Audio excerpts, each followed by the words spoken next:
Journalist YNR. Mudragada Padmanabham Andhra Pradesh రాజకీయాల్లో కాపు అనే పదం వినపడితే గుర్తుకొచ్చే రాజకీయ నేత. ముద్రగడ పద్మనాభం తన రాజకీయ జీవితం కంటే కాపుల సంక్షేమమే లక్ష్యంగా పనిచేస్తూ వచ్చారు. కాపు ఉద్యమ నేతగా మాత్రమే ఆయనకు పేరుంది. ఆయన గతంలో కాంగ్రెస్ పార్టీలో పనిచేశారు, తెలుగుదేశం పార్టీలో పనిచేశారు. కానీ కాపు ఉద్యమ నేతగా మాత్రమే రాష్ట్ర ప్రజలకు ముద్రగడ పద్మనాభం గుర్తున్నారు. కాపులకు సంబంధించిన అనేక అంశాలపైన దీక్షలు చేశారు, ఆందోళనలు చేస్తున్నారు. వినూత్న తరహా దీక్షలు చేస్తూ ప్రభుత్వాలను రకరకాల ఇబ్బందులకు గురి చేశారు కాపుల సంక్షేమం కోసం, కాపుల అభివృద్ధి కోసం. ముద్రగడ పద్మనాభం తెలుగుదేశం పార్టీ ప్రభుత్వంలో అప్పుడు కాపుల రిజర్వేషన్ల అంశానికి సంబంధించి పోరాటం చేస్తూ వచ్చారు. కాపుల రిజర్వేషన్కి సంబంధించిన అంశంపైన పోరాడుతున్న క్రమంలో తెలుగుదేశం పార్టీ తనను వేధించింది అని చెప్తూ వస్తున్నారు. ఆ సమయంలో తెలుగుదేశం పార్టీ అధికారంలో ఉన్న సమయంలో ముద్రగడ పద్మనాభం పైన, ఆయన కుటుంబ సభ్యులపైన కేసులు పెట్టడం, వాళ్ళని అరెస్ట్ చేయడం, అరెస్ట్ చేస్తూ వాళ్ళ ఇంటి దగ్గర నుంచి వాళ్ళని తీసుకెళ్తున్న తీరు అవన్నీ కూడా కాపుల్లో తీవ్రమైన ఆగ్రహాన్ని కలిగించాయి. తెలుగుదేశం పార్టీ పట్ల వ్యతిరేకతను పెంచాయి కాపులకి. సో ఆ తరువాత కూడా ఆయన తెలుగుదేశం పార్టీ వ్యతిరేక వైఖరితోటే ఉంటూ వచ్చారు. ఈవెన్ జనసేన పార్టీ పైన కూడా విమర్శలు చేస్తూ వచ్చారు. జనసేన అధినేత పవన్ కళ్యాణ్ వారాహి యాత్ర గోదావరి జిల్లాల్లో చేసిన సందర్భంలో ఆయన వారాహి యాత్ర సందర్భంగా వైసీపీ ఎమ్మెల్యేల పైన విమర్శలు చేస్తే, ప్రధానంగా ద్వారంపూడి చంద్రశేఖర్ రెడ్డి పైన విమర్శలు చేసిన సందర్భంలో ముద్రగడ పద్మనాభం స్పందించారు. వైసీపీ నేతల కంటే ముందుగా ముద్రగడ పద్మనాభం స్పందించి లేఖ రాశారు. ద్వారంపూడి లాంటి వాళ్ళు కాపు ఉద్యమానికి సహాయ సహకారాలను అందిస్తూ ఉన్నారు, అటువంటి వాళ్ళపైన విమర్శలు ఎలా చేస్తారు అంటూ పవన్ కళ్యాణ్ టార్గెట్గా లేఖలు రాశారు. ముద్రగడ లేఖకి పవన్ కళ్యాణ్ స్పందించకపోయినప్పటికీ చేగొండి హరిరామజోగయ్య గారు దానికి కౌంటర్గా ముద్రగడ లేఖ రాస్తూ వచ్చారు.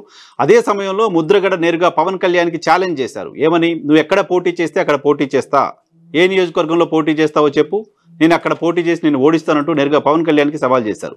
అయితే చాలా వ్యూహాత్మకంగానే పవన్ కళ్యాణ్ వేటిపైన కూడా ముద్రగడకు వ్యతిరేకంగా ఎక్కడ ఒక మాట మాట్లాడలేదు. చేగొండి హరిరామజోగయ్య కావచ్చు, కొంతమంది జనసేన పార్టీకి సంబంధించిన నాయకులు కావచ్చు, ముద్రగడ పద్మనాభం పైన ఆరోపణలు చేస్తూ వచ్చారు, ప్రతి విమర్శలు చేస్తూ వచ్చారు. సో ఇప్పుడు ముద్రగడ పద్మనాభం యాంటీ తెలుగుదేశం పార్టీ నాయకుడిగా ముద్రపడి ఉన్నారు. తెలుగుదేశం పార్టీ ఆయన వేధించింది లాంటి ఇంప్రెషన్ ఉంది. ఈవెన్ జనసేన పైన కూడా ఆయన అసంతృప్తిగా ఉన్నారు, తెలుగుదేశం పార్టీతో కలవడం వల్ల అనే ఇంప్రెషన్ ఉంది. అలాంటి ముద్రగడ పద్మనాభం తెలుగుదేశం పార్టీ జనసేన కూటమి వైపు చూస్తున్నారు. దీనికి కారణం 2 రోజుల క్రితం పవన్ కళ్యాణ్ లేఖ రాశారు.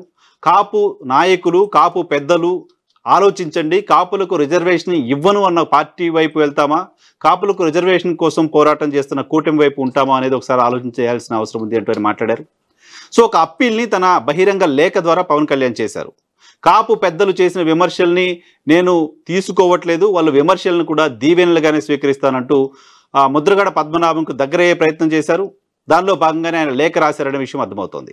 వైఎస్ఆర్ కాంగ్రెస్ పార్టీలోకి వెళ్తారు. వైఎస్ఆర్ కాంగ్రెస్ పార్టీ నుంచి ఆయన గోదావరి జిల్లాలో ఎంపీగా, ఎమ్మెల్యేగా ఆయన కుమారుడు పోటీ చేస్తారు లాంటి ప్రచారం విస్తృతంగా జరుగుతూ వస్తుంది. ఆ ప్రచారాన్ని ఎక్కడ ముద్రగడ పద్మనాభం కొట్టిపారేయలేదు.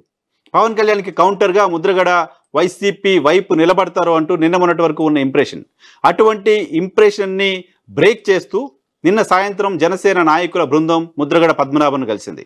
ముద్రగడ పద్మనాభంతో సమావేశమైంది, సుదీర్ఘంగా సమావేశమయ్యారు. ఆ తర్వాత ఈరోజు ఉదయం అనూహ్యంగా తెలుగుదేశం పార్టీకి సంబంధించిన సీనియర్ నేత కిర్లంపూడి, ఏదైతే జగ్గంపేట అసెంబ్లీ నియోజకవర్గం ఉంటుందో ఆ నియోజకవర్గానికి సంబంధించిన తెలుగుదేశం పార్టీ బాధ్యుడిగా ఉన్న జ్యోతుల నెహ్రూ ముద్రగడ పద్మనాభంతో సమావేశమయ్యారు. సుదీర్ఘంగా సమావేశమయ్యారు. వేరే ఇష్యూ పైన వెళ్ళి కలిశారు, రాజకీయాలు కూడా చర్చకు వచ్చాయంటూ ఆయన చెప్పారు. సో నిన్న రాత్రి జనసేన నాయకులు కలవడం, ఈరోజు ఉదయం తెలుగుదేశం పార్టీకి సంబంధించిన నాయకులు కలవడం, వాళ్ళిద్దరూ కలయిక పట్ల ముద్రగడ పద్మనాభం సానుకూలంగా స్పందించడం, ముద్రగడ తనయుడు బయటకు వచ్చి టీడీపీ లేదా జనసేన నుంచి మేము పోటీ చేస్తామంటూ ప్రకటన చేయడంతో ఇక ఆయన కూటమి వైపు వెళ్ళడం దాదాపు ఖాయమైపోయింది. అయితే ఇదే సందర్భంలో వైఎస్ఆర్ కాంగ్రెస్ పార్టీ ముద్రగడను వెనక్కి తీసుకొచ్చే ప్రయత్నం, ముద్రగడను బుజ్జగించే ప్రయత్నం, ముద్రగడను తమ వైపు మాత్రమే ఉంచుకునే ప్రయత్నం చేసింది. దానిలో భాగంగా ఎమ్మెల్సీ తోట త్రిమూర్తుల్ని ముద్రగడ పద్మనాభం ఇంటికి పంపించడం కోసం వైసీపీ అధిష్టానం ప్రయత్నాలు మొదలుపెట్టింది. తోట త్రిమూర్తులు ఈరోజు సాయంత్రం కొద్దిసేపటి క్రితం వెళ్ళి ముద్రగడ పద్మనాభం కలవాల్సి ఉంది. దానికి సంబంధించి ఆయన ఇంటికి వస్తాను అని చెప్తే ఆయనతో మాట్లాడకుండా నేరుగా సజ్జల రామకృష్ణారెడ్డికి ముద్రగడ పద్మనాభం ఫోన్ చేసినట్లుగా వార్తలు వస్తున్నాయి. ఫోన్ చేసి మా ఇంటికి ఎవరిని పంపకండి, నేను వైఎస్ఆర్ కాంగ్రెస్ పార్టీలోకి రాను అనే విషయాన్ని వైసీపీ ముఖ్యులకు స్పష్టం చేసినట్లుగా సమాచారం అందుతోంది. సో ముద్రగడ పద్మనాభం ఎందుకు ఇప్పుడు ఈ సమయంలో ఇటువంటి అనూహ్య నిర్ణయం తీసుకున్నారనేది అర్థం కాని పరిస్థితి. కాపులకు సంబంధించిన అంశాలపైన పోరాడుతున్న క్రమంలో కాపు రిజర్వేషన్లపైన కూటమి ఇచ్చే హామీ, కూటమి కాపు రిజర్వేషన్లకు సంబంధించి స్పష్టమైన హామీ ఇస్తుంది, రిజర్వేషన్లు వస్తాయని బిలీవ్ చేస్తున్నారా? గతంలో తెలుగుదేశం పైన జనసేన పైన ముద్రగడ చేసిన ఆరోపణల సంగతి ఏంటి? ఇప్పుడు ఆ రెండు పార్టీల్లో ఇంకా ఆయన చేరకపోయినప్పటికీ వైసీపీలో మాత్రం చేరను, మీరు మా ఇంటికి రాకండి అంటూ నేరుగా ముద్రగడ పద్మనాభం చెప్పడంతో వైసీపీ నేతలు కంగు తిన్నారని చెప్పొచ్చు. వైసీపీ నేతలకు, వైసీపీకి ఇది ఖచ్చితంగా షాకింగ్ వార్తగానే చూడొచ్చు. సో మొత్తం కాపు సామాజిక వర్గం అంతా పవన్ కళ్యాణ్ వెంట ఉండబోతోంది. పవన్ కళ్యాణ్ టీడీపీతో ఉన్నారు. సో ఆ కూటమి వెంటే ఈ సామాజిక వర్గం అంతా నడుస్తుంది లాంటి ఇంప్రెషన్కి బలం చేకూరుతోంది.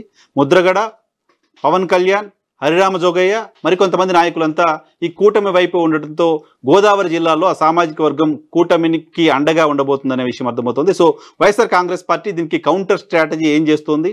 ఉన్నట్టుండి సడన్గా ముద్రగడ ఇలా ఎందుకు రివర్స్ అయ్యారనేది వైసీపీ కూడా అంతు చిక్కని ప్రశ్నగా మారింది.